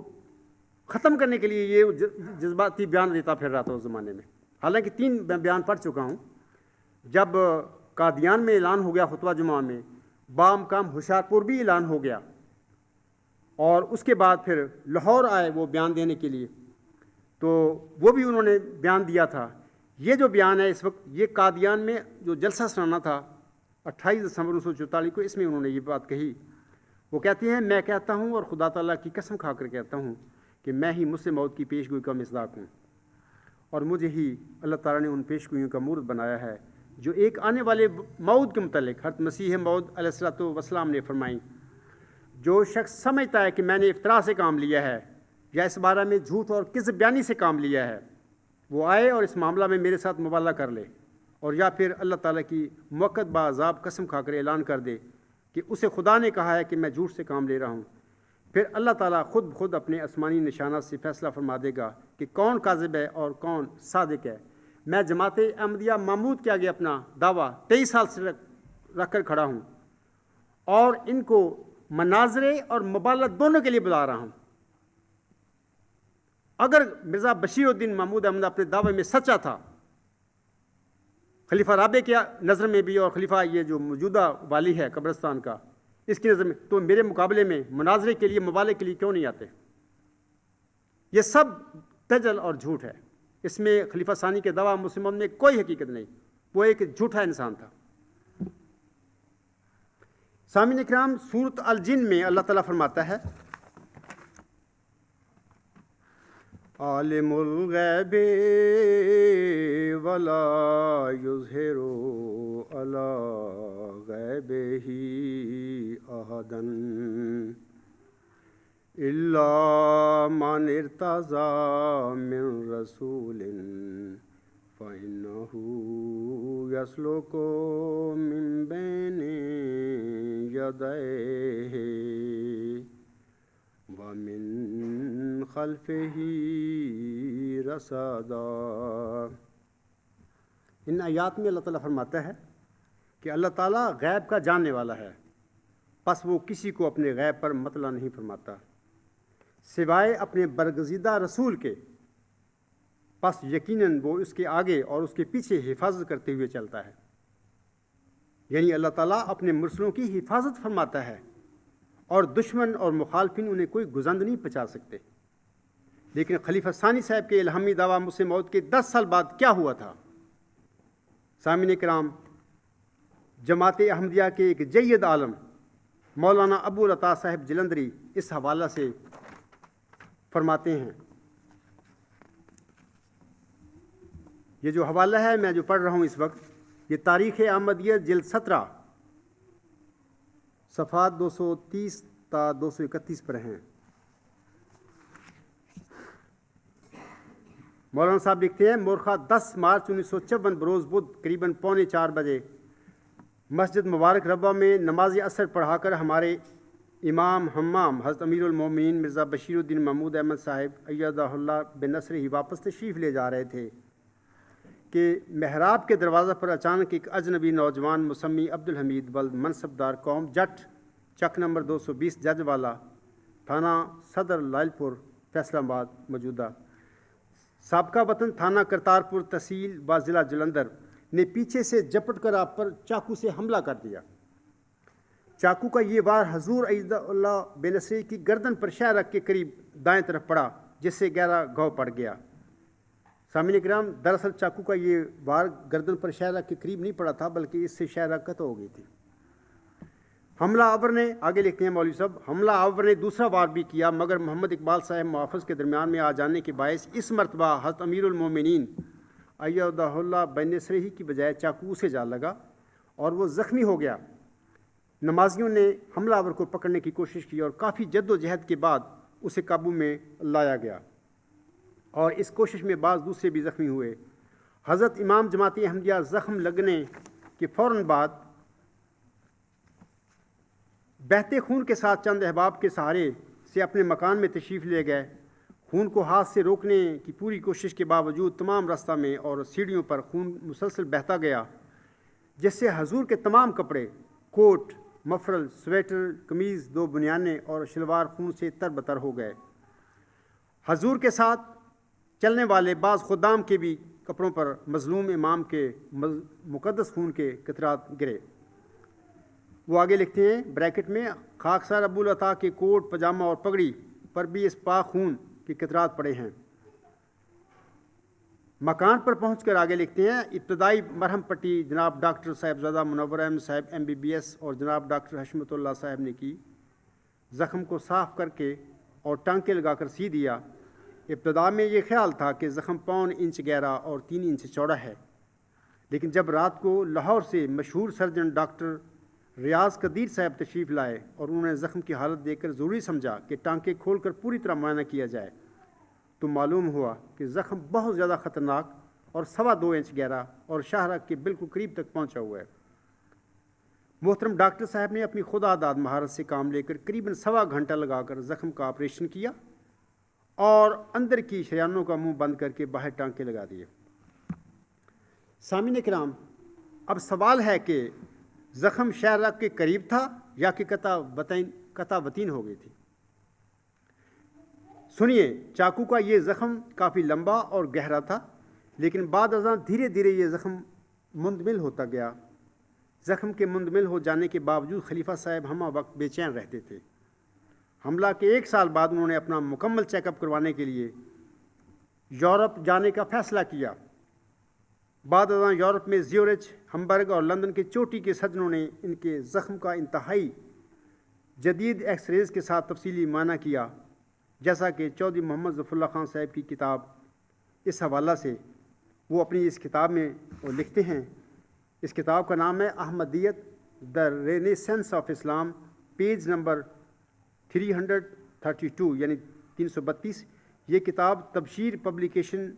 جو جماعت کا ادارہ ہے اس نے 1978 میں خود شائع کی ہوئی ہے۔ اس میں چوہدری صاحب لکھتے ہیں،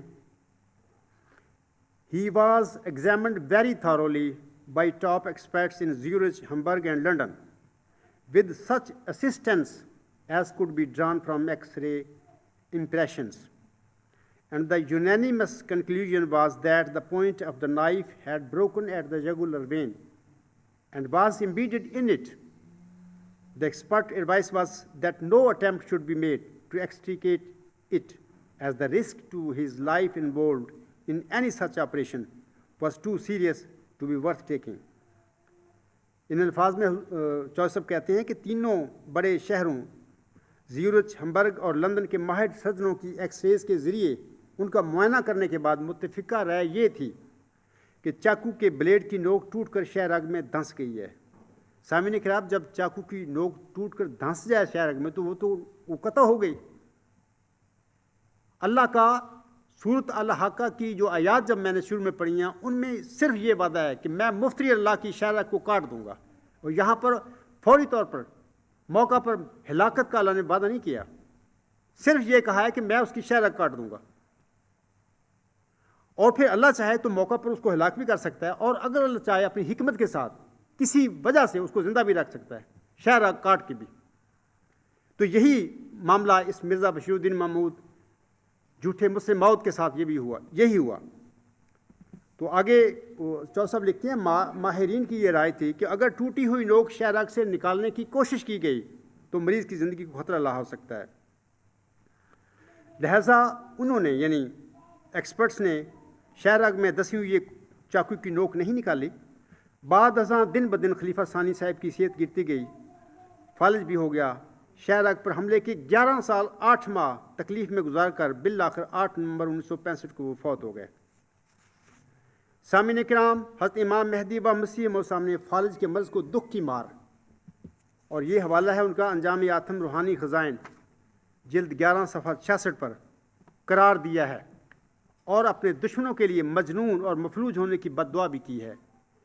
اپنے جھوٹے دعویٰ مسلم موت کے نتیجے میں پہلے خلیفہ ثانی پر قاتلانہ حملے کے نتیجے میں اس کی شاہ رگ قطع ہو گئی، بعد ازاں وہ مفلوج ہو کر آہستہ آہستہ عبرت کا نشان بنتا چلا گیا۔ وہ دماغی طور پر بھی اور جسمانی طور پر بھی اپاہج ہو کر کم و بیش 10 سال بستر مرگ پر ایڑیاں رگڑتا رہا۔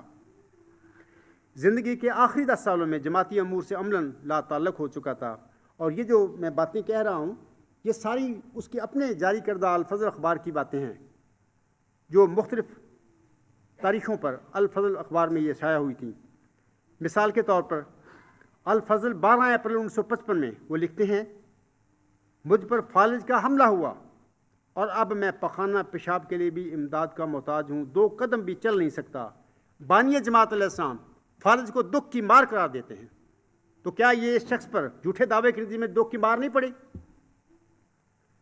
آگے وہ الفضل 26 اپریل 1955 کو میں اخبار میں لکھتے ہیں، 26 فروری کو مغرب کے قریب مجھ پر بائیں طرف فالج کا حملہ ہوا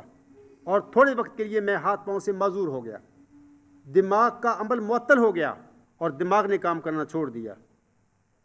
اب یہ دکھ کی مار نہیں تھی، یہ بانیہ جماعت علیہ السلام کا یہ فتویٰ ہے کہ فالج کی جو مرض ہے یہ دکھ کی مار ہے۔ اسی طرح 26 اپریل 1955 کے اخبار میں ہی وہ ان کا یہ بیان ہے، میں اس وقت بالکل بیکار ہوں اور ایک منٹ نہیں سو سکتا۔ کیا سچے معمور من اللہ جو لوگ ہوتے ہیں اللہ کے مسلم، ان کے یہ حال ہوا کرتے ہیں دعووں کے بعد؟ ہرگز نہیں۔ اسی طرح سنیے، ان کا جو بیٹا ایک ڈاکٹر منور احمد صاحب تھے، وہ اپنے والد مرزا محمود احمد کی بیماری کے حوالے سے مورخہ 19 اگست 1961 الفضل اخبار میں صفحہ نمبر 2 پر لکھتے ہیں، وہ لکھتے ہیں، اعصابی بے چینی بصورت نسیان اور جذبات کی شدت یعنی رکت جو مقدس ہستیوں یا مقدس مقامات کے ذکر پر عموماً پیدا ہو جاتی ہے، کم و بیش جاری ہے۔ چند دن ان علامتوں میں قدر فرق محسوس ہوتا ہے تو پھر چند دن زیادتی معلوم ہوتی ہے، اور اس طرح یہ سلسلہ چلا جاتا ہے۔ لیٹے رہنے کی باعث ٹانگوں میں کھچاوٹ اور اکڑاؤ بھی بدستور ہے، لیکن کوئی ممکن کوشش حضور کو چلانے کی کامیاب نہیں ہو رہی۔ یہ 1961 کی باتیں ہیں، لیکن اس سے بھی پہلے ہمبرگ سے میرے کوئی عزیز ہیں، انہوں نے مجھے ٹیلی فون پر بتایا کہ ڈاکٹر منور احمد کی جو رپورٹیں جو انہوں نے یورپ کے ڈاکٹروں کو لکھی تھی اپنے والد کے متعلق، میرے پاس موجود ہیں، جن میں ڈاکٹر منور احمد صاحب لکھتے ہیں کہ میرا والد اس وقت بالکل ذہنی طور پر مفلوج ہے،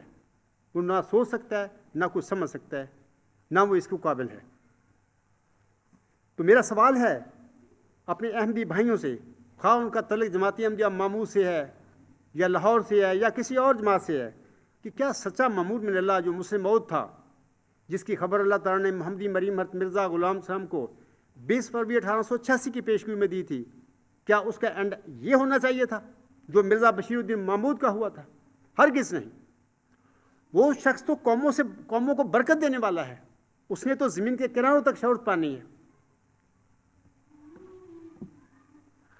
سامعین کرام، جھوٹے الہام، جھوٹے دعویٰ مسلم موت کے نتیجے میں دعویٰ کے 10 سال بعد ہی انتہائی سخت حفاظتی انتظام کے باوجود مفتری اللہ کے لیے صورت الحقہ میں اللہ تعالیٰ کی قطع وطین کی مقرر کردہ سزا کے مطابق مرزا بشیر الدین محمود احمد کی شہ رگ پر حملہ ہو گیا، اور پھر شہ رگ کے کٹنے کے نتیجہ میں قریباً 10 سال انتہائی تکلیف دہ حالت میں بستر مرگ پر گزار کر جھوٹے دعویٰ کے 21 سال 10 ماہ اور 10 دن کے بعد ہوش و حواس سے عاری ہو کر مورخہ 8 نومبر 1965 کو وہ دنیا سے گزر گیا۔ دیکھو مجھے جو دیدہ عبرت نگاہ ہو۔ میں آپ لوگوں سے پوچھتا ہوں، میں محمودی جماعت کے جو افراد ہیں ان سے پوچھتا ہوں، کیا یہ مسلم موعود ہوتے ہیں، قوموں کو برکت دینے والے اور زمین کے کناروں تک شہرت پانے والے، کیا ان کا انجام اپنے الہامی دعوے کے بعد یہ ہوا کرتا ہے؟ ہرگز نہیں۔ مرزا بشیر الدین محمود احمد کا دعویٰ جھوٹا تھا، کیونکہ اللہ تعالیٰ نے مسیح مبارک احمد کو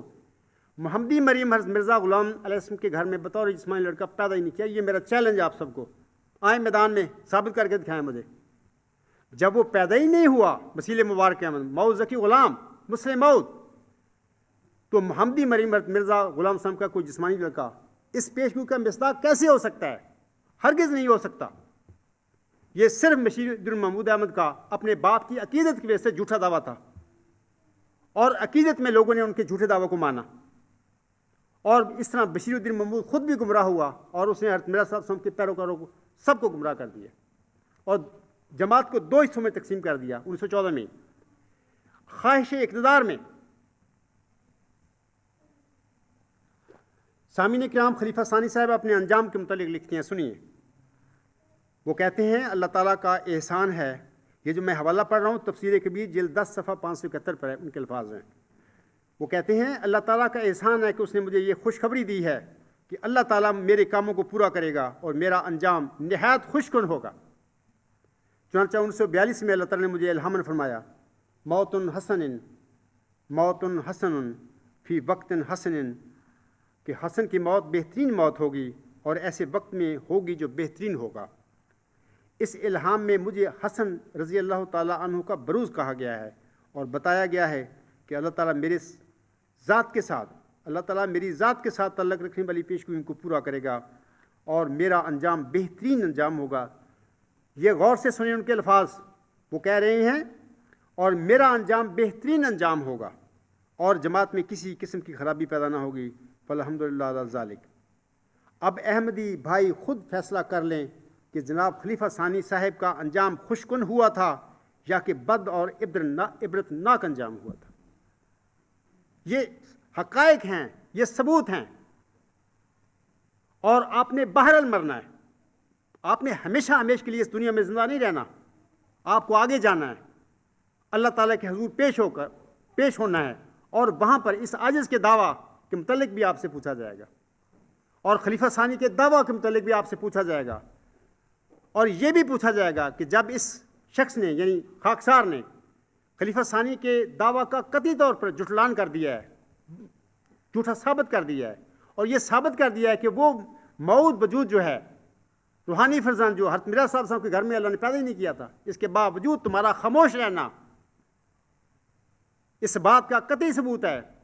کہ اپنے مرنے کے بعد اگر تم اپنے رویوں کو نہیں بدلو گے، سچائی کی طرف نہیں ہوگے، تو یقیناً تم سب جو اس وقت مرزا بشیر الدین کے جھوٹے دعوے کی پیروی کر رہے ہو، تم سب جہنم رسید ہوگے۔ بانی جماعت حضرت مرزا غلام صاحب اپنی کتاب اربعین نمبر 4 روحانی خزائن جلد 17 صفحہ 434 پر فرماتے ہیں،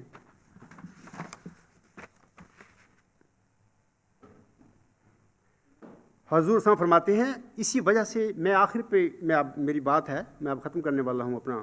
اسپیچ کو، تو حضور صاحب فرماتے ہیں اسی وجہ سے میں بار بار کہتا ہوں کہ صادق کے لیے آن حضرت صلی اللہ علیہ وسلم کی نبوت کا زمانہ نہایت صحیح پیمانہ ہے، اور ہرگز ممکن نہیں کہ کوئی شخص جھوٹا ہو کر اور خدا پر افترا کر کے آن حضرت صلی اللہ علیہ وسلم کے زمانہ نبوت کے موافق یعنی 23 برس تک ملک پا سکے، ضرور ہلاک ہوگا۔ سامعین کرام، صادق کے اپنے الہامی دعوے کے بعد 23 سال زندگی پانے کی اس میعاد کے مطابق جناب خلیفہ ثانی صاحب کا دعویٰ مسلم موت قطعی طور پر جھوٹا ثابت ہو گیا ہے، اور وہ حضور صاحب کی 20 فروری 1886 کی الہامی پیشگوئی مسلم موت کے قطعاً مصداق نہیں تھے، ایک جھوٹے دعوے دار تھے۔ محمدی مریم حضرت مرزا غلام علیہ السلام نے دعویٰ الہام کے بعد 23 سالہ میعاد کو اپنی صداقت کے لیے پیش کیا تھا۔ آپ علیہ السلام آن حضرت صلی اللہ علیہ وسلم کے 23 سالہ وحی و الہام کی مدت کے حوالہ سے اپنے منظوم کلام میں فرماتے ہیں، مفتری ہوتا ہے آخر اس جہاں میں روسیا، مفتری ہوتا ہے آخر اس جہاں میں روسیا، جلد تر ہوتا ہے برہم افطرا کا کاروبار، افطرا کی ایسی دم لمبی نہیں ہوتی کبھی، افطرا کی ایسی دم لمبی نہیں ہوتی کبھی، جو ہو مثل مدت فخر الرسول فخر الخیار۔ سامعین کرام، خاکسار اسی پر اپنی تقریر کو ختم کرتا ہے۔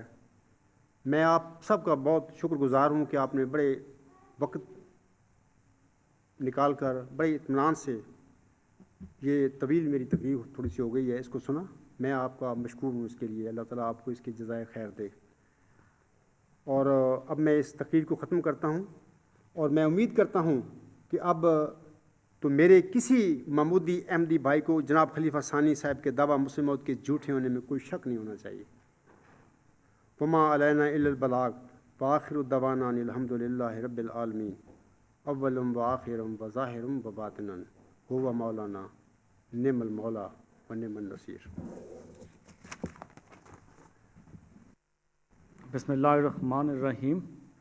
میں صرف کلمات تشکر کے لیے حاضر ہوا ہوں تاکہ دعا سے پہلے میں ان کی ادائیگی کر دوں۔ الحمدللہ ثم الحمدللہ، یہ محض خدا تعالیٰ کا فضل اور احسان ہے کہ جماعت احمدیہ اصلاح پسند UK نے اپنے تیسرے جلسہ سالانہ کو نہایت ہی کامیابی کے ساتھ منعقد کرنے کی سعادت پائی۔ یہ محض اتفاق بالفضل خدا تعالیٰ ہے کہ مورخہ 2 اپریل یعنی کل کے مبارک دن کو حضرت امام جماعت احمدیہ اصلاح پسند حضرت عبدالغفار جنبہ علیہ السلام کی ماموریت کے الہامی دعویٰ غلام مسیح الزماں یعنی مسلم موعود کو 23 سال کے عرصے کی میعاد پوری ہوتی ہے۔ 23 سال کی میعاد کا معیار آپ حضور علیہ السلام کے آقا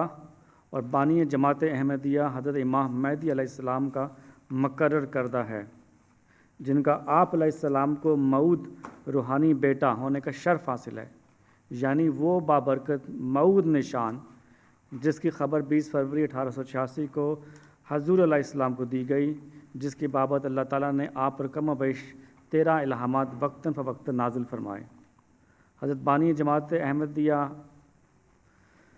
فرماتے ہیں کہ اسی وجہ سے میں بار بار کہتا ہوں کہ صادق کے لیے حضرت صلی اللہ علیہ وسلم کی نبوت کا زمانہ نہایت ہی صحیح پیمانہ ہے، اور ہرگز ممکن نہیں کہ کوئی شخص جھوٹا ہو کر اور خدا پر افترا کر کے حضرت صلی اللہ علیہ وسلم کی زمانہ نبوت کے موافق 23 برس تک مہلت پا سکے، ضرور ہلاک ہوگا۔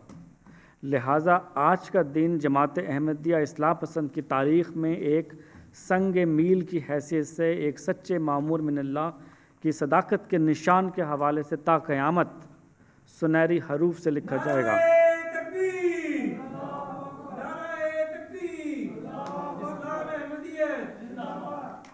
اور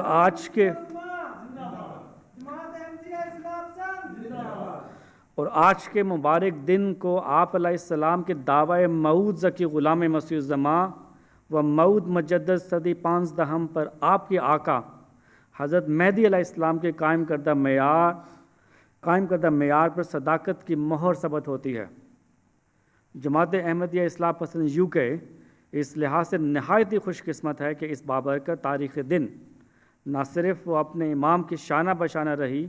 اور آپ کے علم و عرفان سے فیض پانے کا بموجب بنی، بلکہ آپ کے بابرکت وجود کی موجودگی سے اپنے اس جلسہ سالانہ کو احمدیہ تاریخ کا ایک نہایت ہی یادگار حصہ بنا ڈالا۔ خاکسار امیر جماعت احمدیہ اصلاح پسند UK اور افراد جماعت احمدیہ اصلاح پسند UK حضور علیہ السلام کے نہایت ہی شکر گزار ہیں کہ آپ نے اپنی نہایت ہی مصروفیات کے باوجود شرکت فرما کر ہماری دلجوئی فرمائی اور اس جلسہ سالانہ کو 4 چاند لگا دیے۔ خاکسار تمام دیگر مہمانان گرامی جو دوسرے ممالک سے بھی تشریف لائے کا بھی نہایت ہی شکر گزار ہے کہ جنہوں نے اپنی گوناگو مصروفیت سے کچھ وقت نکال کر اس جلسہ سالانہ کو رونق بخشی اور ہمیں اپنی میزبانی کا شرف عطا کیا۔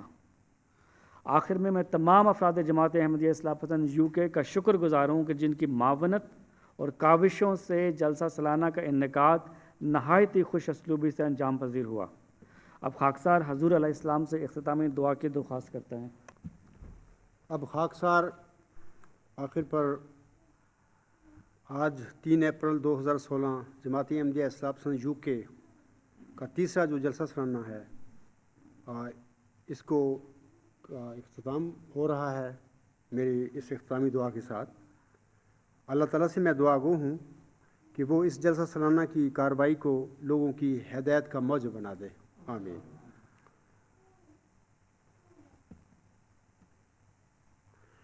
جن اتفاقوں اور خداموں نے دن رات محنت اور ذمہ داری نبھا کر اس جلسہ کو کامیاب بنایا ہے، اللہ تعالیٰ ان سب کو اجر عظیم عطا فرمائے اور ہم ان کی کامیابیوں کے لیے ہمیشہ دعا گو رہیں گے۔ بطور خاص عزیزم شعیب ارشد صاحب جو شعبہ سمیع بصری کے انچارج ہیں، انہوں نے اور ان کی ٹیم نے انتہائی محنت اور محبت سے جلسہ سالانہ کی کارروائی کی کورنگ کی ہے۔ اللہ تعالیٰ سے میری دعا ہے کہ وہ عزیزم شعیب ارشد صاحب اور ان کی فیملی کو ہر قسم کی ترقیات سے بافریدہ عطا فرمائے۔ علاوہ اس کے جتنے بھی خدام ہمارے ہیں، اتفال ہیں، میں سب کا فرداً شکریہ ادا کرتا ہوں۔ عزیزم منصور احمد صاحب ہیں، عزیزم ظہور احمد صاحب ہیں، عزیزم میرے بھتیجے عزیزم محمد اشرف صاحب ہیں اور محمد لطیف صاحب ہیں، اور عزیزم تنویر احمد صاحب بھی ادھر ہی ہیں، وہ بھی بیچارے بڑی محنت سے کام کرتے پھر رہے ہیں۔ علاوہ اس کے اتفال جو ہیں عزیزم ولید احمد صاحب اور شہریار صاحب اور ریان صاحب اور بہت سارے، بہرحال اگر میں سے کوئی نام چھوٹ جائے تو بہرحال یہ سمجھیں میں سب کا ذکر کر رہا ہوں۔ اللہ تعالیٰ ان سب بچوں کو یہ مستقبل میں یہ آپ سب اس جماعت احمدیہ اصلاح پسند کا جو ہے بوجھ اٹھانے والے ہیں، اور دین اسلام کی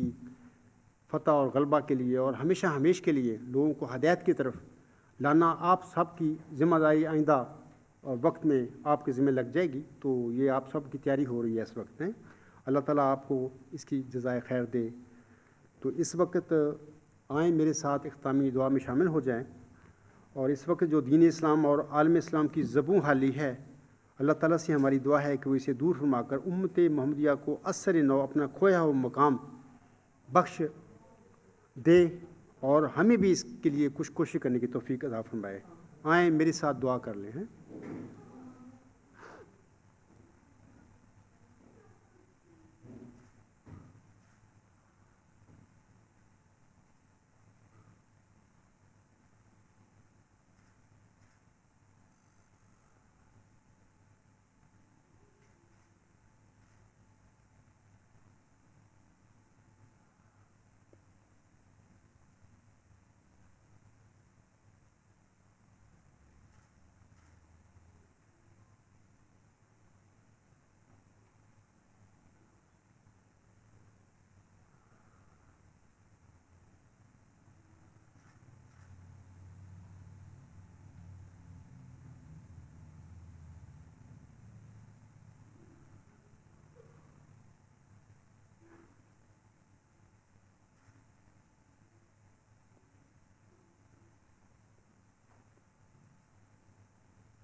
آمین ثم آمین۔